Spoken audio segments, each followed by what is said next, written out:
Poinnya adalah kalau apa yang kita alamin di luar ekspektasi kita, terus mau gimana? Kalau apa yang kita harapkan nggak terjadi, terus mau gimana? Itu tuh poinnya. Cuman ambil kasusnya nggak direstu. Saya akan mencoba mengambil kasus tuh yang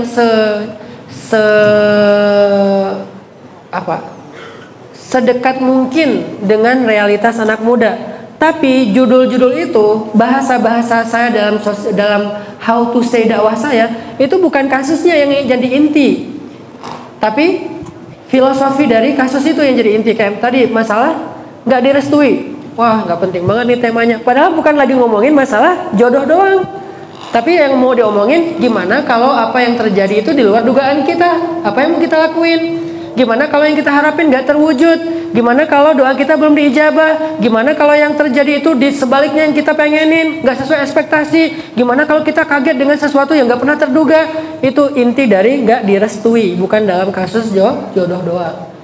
Karena emang saya senang ngambil adegan-adegan sebagai judul supaya itu lebih greget aja. Ini buat yang belum paham cara Hanataki berdakwah. How to say-nya yang berubah, tapi kontennya sama. How to say-nya kenapa berubah Ustadz? Biar angle-nya lebih dekat dengan realitas anak muda. Pakai analogi-analogi sosial media.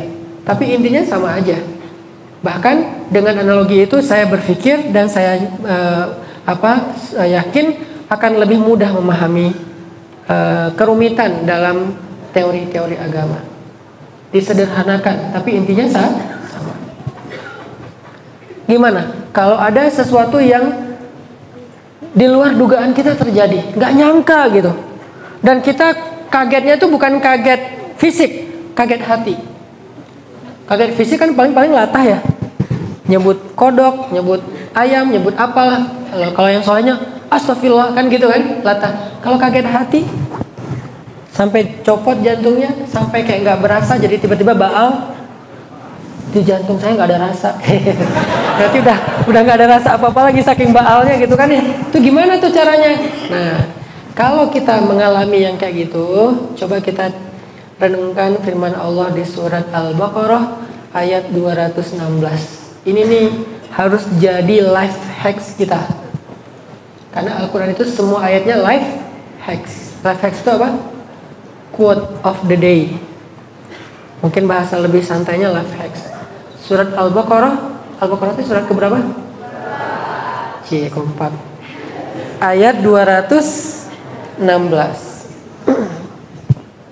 Yang kita mau jadiin life hacks itu bukan satu ayat. Karena kalau satu ayat di awal itu lagi membahas tentang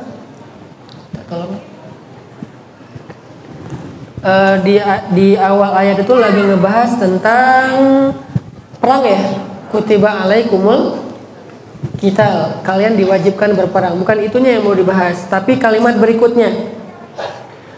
Wa asa an takrahu syai'an wa huwa khairul lakum wa asa an tuhibbu syai'an wa huwa syarrul lakum wallahu ya'lam wa antum la ta'lamun. Apa artinya? Bisa jadi kalian membenci sesuatu padahal itu baik untuk kalian. Bisa jadi kalian menyukai sesuatu padahal itu buruk untuk kalian. Kalimat intinya, dan Allah lebih tahu sedangkan kalian tidak tahu. Itu pelajaran akidahnya. Kasusnya apa? Bisa jadi kalian membenci sesuatu, gak mau banget, gak rela banget, gak nerima banget, gak nyangka banget. Padahal yang gak kalian sangka, gak kalian terima, gak kalian relain, itulah yang terbaik untuk kalian. Dan bisa jadi kalian pengen banget, ngebet banget, harus itu pokoknya, gak mau yang lain segala macam. Padahal itu buruk untuk kalian. Itu kasusnya. Pelajaran akidahnya, Allah lebih tahu, kalian tidak tahu. Itu pelajaran akidahnya. Dan itu udah jadi realitas paling sering kita hadapin dalam hidup kita, teman-teman. Pernah ngerasain kayak gini? Gak suka dengan satu hal, ternyata suatu saat kelak baru sadar itulah yang membawa kita kepada kebaikan. pengen banget dengan sesuatu, pas dikasih ternyata justru disesali. Karena Allah lebih tahu dan kita nggak tahu. Pernah nggak kayak gitu? Pernah? Atau pernah dengar cerita orang kayak gitu? Saya dengar dari Ustadz Lukman sendiri. Mungkin teman-teman udah dengar berapa kali dari Ustadz Lukman sebagai legendnya Pontianak ya. Cerita siapa dulu? Ada bapak-bapak yang anaknya jatuh tangga terus ya. Pak siapa? Pak Budiman ya. Anaknya jatuh dari tangga, kebentur kepalanya, masuk ICU, terus nggak sadar. Begitu sadar akhirnya bisa ngomong. Ternyata selama ini anaknya Allah uji nggak bisa bicara. Wa takrahu syai'an, bisa jadi jatuh dari tangga kalian tidak suka. Ada yang suka jatuh dari tangga?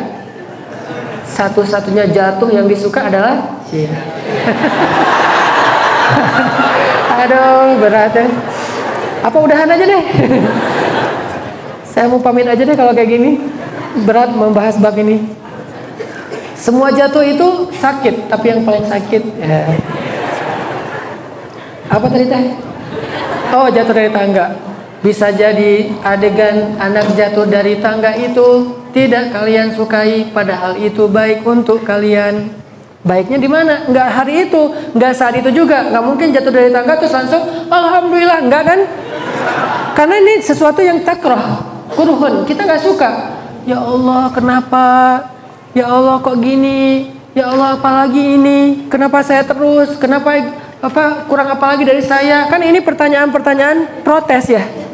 Kenapa kita protes? Karena kita takrah, kita kurhun, kita nggak suka, kita nggak terima dengan kenyataan ini. Dan itu yang terjadi. Tapi kata Allah, khairul lakum. Ternyata itu bisa jadi khair. Makanya ada kata-kata kalau kita lagi nasihatin teman kita, bukan nasihatin lebih tepatnya, menghibur teman kita yang lagi ada masalah, la'allahu khair, la'allahu khair. Mudah-mudahan ada kebaikan, mudah-mudahan ada kebaikan. Bahasa orang Indonesianya, mudah-mudahan ada hikmahnya. Itu bahasa orang Indonesia. Mudah-mudahan ada, pasti ada hikmahnya. Itu versi Indonesia. Kalau versi hadis, la'allahu khair, mudah-mudahan ada kebaikan. Cuman kebaikan itu baru kita sadari, kita rasain, nggak saat itu juga. Semuanya ada proses. Di awal jedar, kaget. Besok awal jedar kaget, bilangnya astagfirullah, innalillah, apalagi gitu kan. Besok alhamdulillah. Itu kenyataan. Dan itu bisa bukan hanya dialamin oleh Kak Budiman Ferry, tapi juga banyak orang yang ngalamin kayak gitu. Cuman yang ini adegannya emang luar biasa sih menurut saya. Ada yang kayak adegan misalnya gara-gara cerai, maaf walaupun ini berat ya, tapi ada teman saya dia dicerain sama suaminya. Cerai gara-gara mungkin percekcokan rumah tangga lah. Terus mereka masih nyicil rumah. Jadi si cewek ini sama suaminya cerai, sementara mereka selama ini kayak punya tanggungan cicilan rumah. Belum beres tanggungan cicilan rumah udah cerai, dan dia udah nyicil sekian tahun. Udah setengah perjalanan lah, mungkin kalau 10 tahun udah 5 tahun nyicilnya gitu, 5 atau 6 tahun. Karena ada masalah rumah tangga, suaminya gugat cerai, akhirnya mereka pisah. Suaminya nggak mau nerusin cerai, nggak usah nerusin cerai, nggak mau nerusin cicilan. Aduh, minum dulu. Nggak mau nerusin cicilan karena dianggap itu kan atas nama istrinya di awal. Soalnya pas akad di awal masih saling cinta. Jadi kasih nama aja atas nama mama aja deh, kan gitu kan ya? Karena masih nyaman nih perasaannya. Begitu cerai, enak aja gue nerusin atas nama lo. Karena udah ribut nih, suaminya nggak mau nerusin cerai, istrinya kerjanya nggak cukup untuk nggak mau nerusin cicilan. Bismillahirrahmanirrahim. Dan istrinya ditinggalin anak-anak, ada 2 anaknya udah sekolah, sehingga dia harus jadi single parent, ngenafkahin anak, kemudian juga kebutuhan dia pribadi, kerjanya juga nggak terlalu besar hasilnya. Dia punya tanggungan nyicil, suaminya nggak mau ngerawat anaknya, nggak mau nerusin cicilan. Nah akhirnya apa yang terjadi? Dia terpaksa menjual rumah itu over credit dengan harga di bawah rata-rata daripada dilelang. Dia jual nih. Ini terlepas dari masalah hukum cicilan. Saya lagi ngomongin kisah moralnya. Dia jual, dapat, pas dapat itu nggak bisa untuk membeli rumah cash. Mau DP lagi nggak kuat nyicil. Mau cash nggak kuat juga, harganya masih ketinggian. Akhirnya uang itu dia simpan aja nih, ditaruhlah di bank, di deposito syariah gitu. Yang hasilnya sebulan berapa sih? Dia uangnya sekitar 200 juta gitu, ditaruh di deposito syariah, paling sebulan cuma berapa ratus ribu gitu kan, hanya untuk nambahin penghasilan dia. Mulai dari awal lagi nih, anaknya disekolahin sendiri sampai lulus SMA, kemudian dia ngontrak dari satu rumah ke rumah yang lain, ngontrak aja nih kerjaannya, setiap tahun harus bayar kontrakan, kalau udah nggak kuat bayar kontrakan pindah, dan pindahan itu pasti ribet banget, berlangsung selama 10 tahun.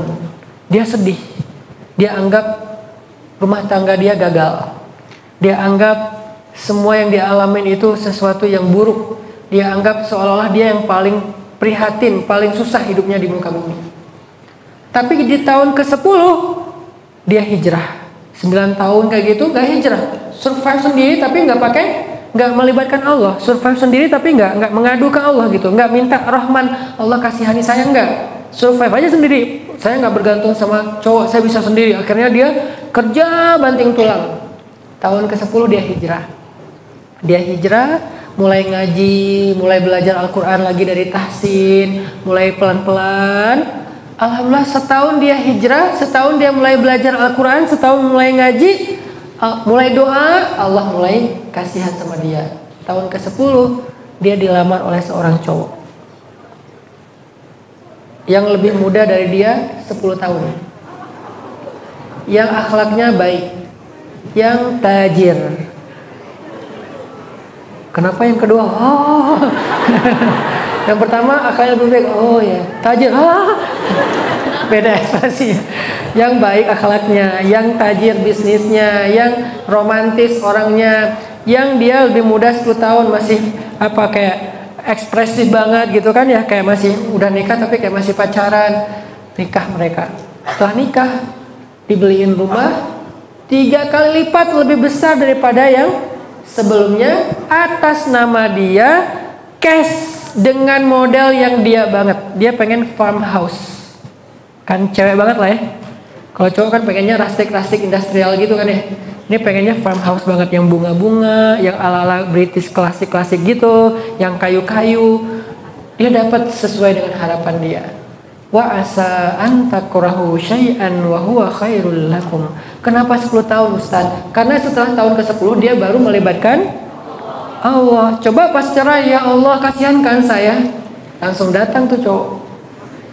Tapi kan dia belum sukses Ustaz, berarti cowok yang lain. Yang penting yang sukses gitu kan ya. Egois. Intinya adalah bercanda.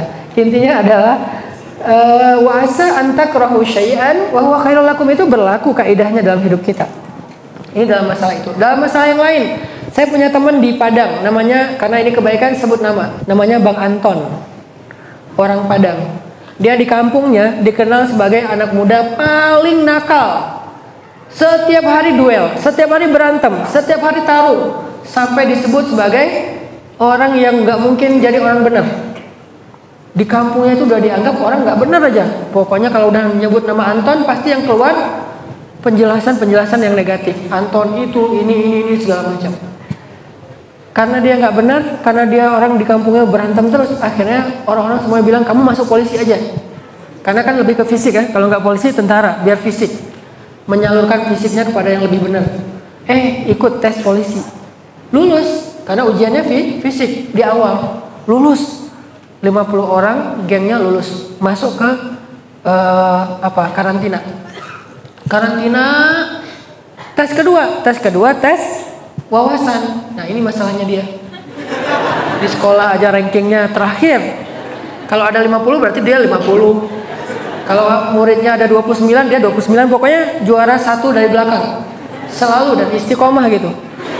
Gak usah nanya siapa ranking 1, pasti dia dari belakang. Akhirnya pas ujian, lebih ke ujian tulis, dia gagal. Dari 50 orang, cuman dia yang gagal ujian kedua. 49-nya lagi lulus.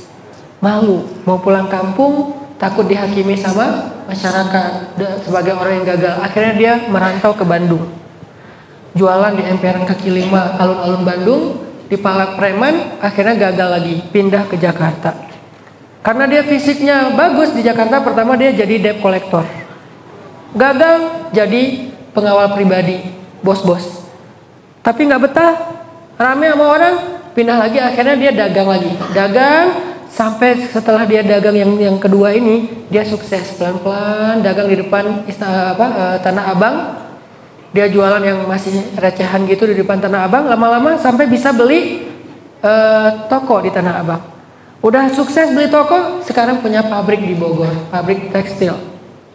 Punya berapa toko di Tanah Abang. Penghasilan bulannya 1,5 miliar. Profitnya 30%. Berarti 500 juta profit bersih setiap bulan. Pulang ke kampungnya. Kenapa pulang ke kampung? Karena mau mengumrohkan guru ngajinya di musola kampung. Dia adalah orang yang paling nakal di kampung, tapi yang pertama haji di dalam orang di kampungnya itu. Orang pertama haji. Sekarang panggilnya Pak Haji, Bang Haji. Oh Bang Haji, semuanya udah jadi saudara kan kalau udah kayak gitu kan ya. Bang Haji kemana? Bang Haji, ya, semuanya nyapa. Cewek-cewek Bang Haji. Sekarang udah beda nih. Yang dulunya kamu, sekarang Bang Haji, Bang Haji. Udah pada gitu semua. Nah pulang nih ke kampungnya, reuni sama teman-temannya yang tadinya di Akpol. Nah pas ketemu sama temennya udah jadi Kapolsek. Salah satu temennya udah jadi Kapolsek. Reunian, ngobrol kan karena sesama teman nggak manggil Pak Komandan kan, ngobrolnya manggil teman aja gitu. Terus Kapolsek nanya, Ton kamu gimana sekarang? Alhamdulillah aku sekarang di Jakarta. Wah udah sukses ya, udah jadi pengusaha. Ya pelan-pelan kata dia. Udah punya apa? Segala macam ceritain. Kamu hebat ya karirnya udah jadi Kapolsek. Ya terus dia, Bang Antonnya nanya, teman-teman kita yang di Akpol bareng dulu kemana? Diam aja Kapolsek ya. Emang kenapa? Kamu belum dengar cerita mereka? Belum, ada apa? Dulu kita ditugaskan di Brimob di Aceh. Terus kita nginep di asrama Brimob. Tahun 2004 terjadi tsunami dan asrama Brimob itu habis. Sehingga 40-an orang temennya itu meninggal dalam musibah tsunami. Dia baru bilang, Alhamdulillah. Kenapa Alhamdulillah? Dulu dia nggak lulus di akademi kepolisian, kok malah dia bersyukur? Gara-gara dia nggak lulus, bukan berarti yang lulus itu gagal ya, atau tidak baik. Masing-masing orang punya garis takdirnya. Mungkin Allah pengen membuat mereka lebih duluan masuk surga dengan wafat dalam musibah tsunami. Dan kita nggak menjudge siapapun. Cuman dalam kasus Bang Anton, dia bersyukur. Gara-gara nggak lulus, akhirnya dia merantau. Merantau, dia ditempa dalam kehidupan yang lebih berat daripada di kampungnya. Di kampungnya paling dia tarung sama anak-anak kampung. Di sana lebih dahsyat tuh, mafia, gangster, preman di kota-kota besar, sehingga dia jadi kayak culun gitu di antara mereka gitu kan ya. Mulai tough, akhirnya survive jadi pengusaha sukses. Wa asa an takrahu syai'an wa huwa khairul lakum. Bisa jadi kalian membenci sesuatu padahal itu baik untuk kalian. Makanya teman-teman yang dirahmati Allah, jangan langsung berputus asa ketika Allah menguji kita dengan sesuatu yang di luar dugaan kita. Allah itu bekerja dalam misteri. Kok gitu bahasanya Ustadz? Karena bahasa surat Ar-Rahman, kulla yaumin huwa fi sya'n. Setiap hari Allah itu sibuk. Artinya Allah membuat settingan kehidupan hamba-hambanya, mengurus takdir, mengurus kehidupan, memelihara. Allah tuh sibuk. Terus kayak gimana kesibukan Allah? Kesibukan Allah itu wa may yattaqillaha yaj'al lahu makhraja wa yarzuqhu min haitsu la yahtasib wa may yattaqillaha yaj'al lahu min amrihi yusra. Allah itu memberikan rezeki yang tak terduga-duga, memberikan jalan yang tak terduga-duga, memberikan solusi yang tak terduga-duga. Ini namanya misteri. Allah bekerja dalam banyak misteri yang tidak terduga oleh kita. Sehingga kalau misalnya kita langsung berputus asa, kita tuh rugi. Karena kita nggak menunggu sampai Allah tuntas proyeknya, sampai Allah tuntas kerjaannya. Kalau tuntas tuh akhirnya pasti khair. Sebagaimana kita sabar dan berprasangka baik kepada Allah. Tapi karena di awal kita langsung putus asa, udah gak bener nih. Ya udah deh, gua mah. Ada kan orang yang ketika dia baru hijrah dikasih musibah.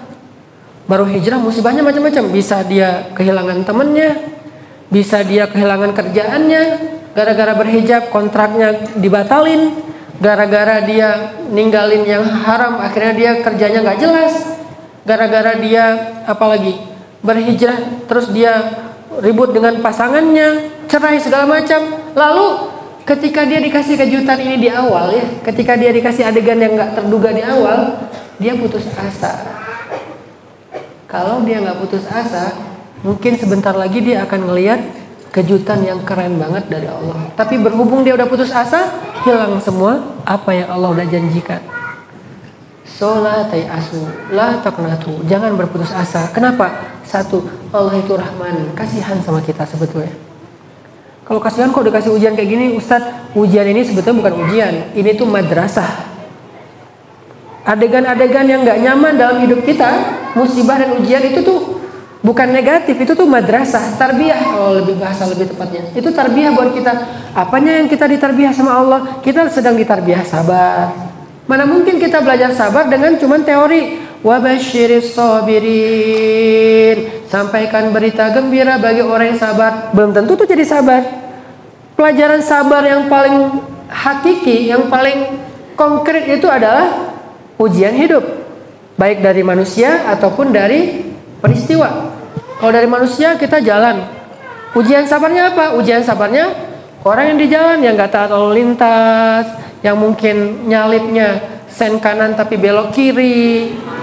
Ini kan ujian sabar dan berarti dia guru sabar. Disitulah kita belajar. Jadi Allah kalau ngasih kita ujian, bisa jadi kita nggak direstuin, bisa jadi kita di PHP-in, bisa jadi kita diharkosin, ya.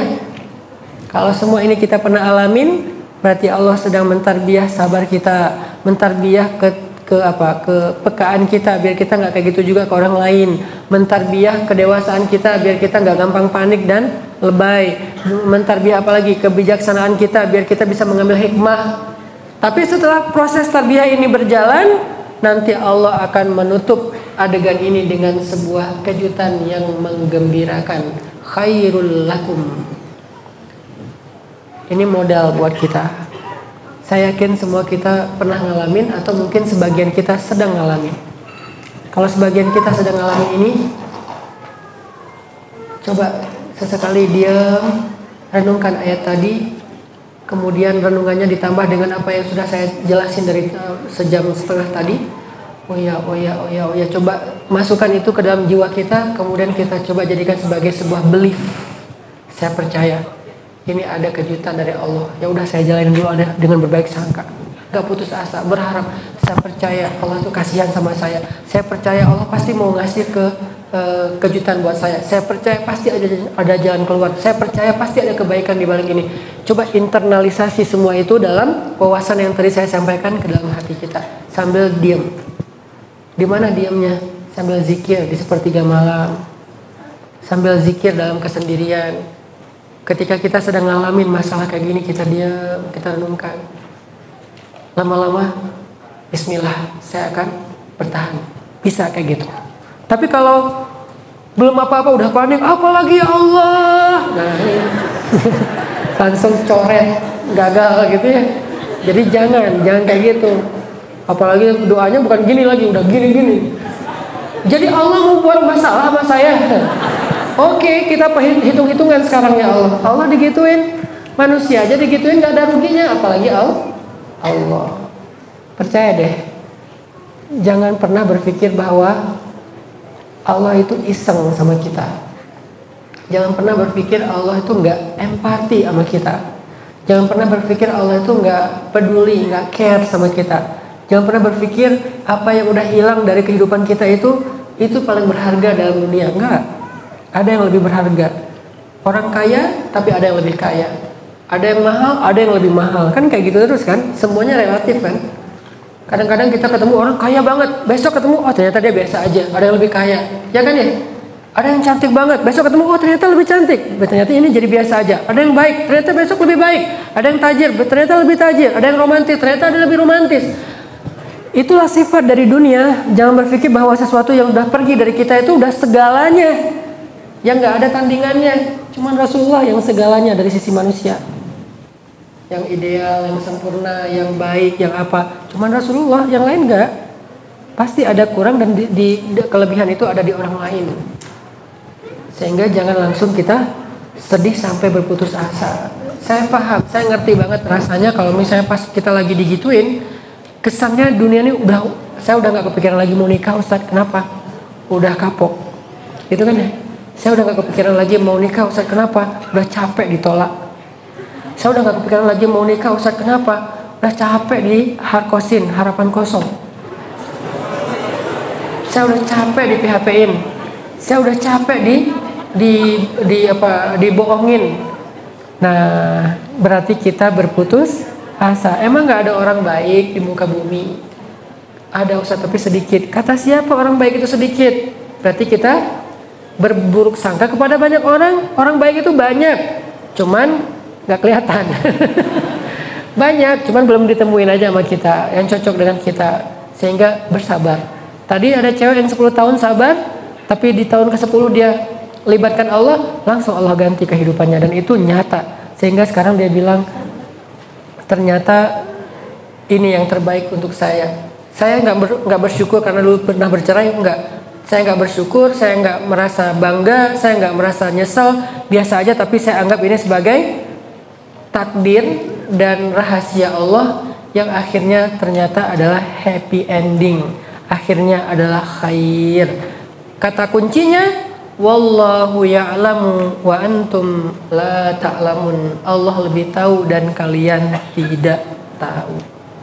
Dan kita nyebutnya dengan kata-kata apa? Allahu a'lam.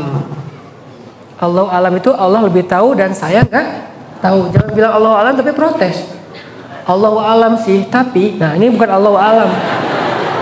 Kalau Allah alam udah, kita nggak usah protes. Ya udah, Allah lebih tahu, udah ikut aja.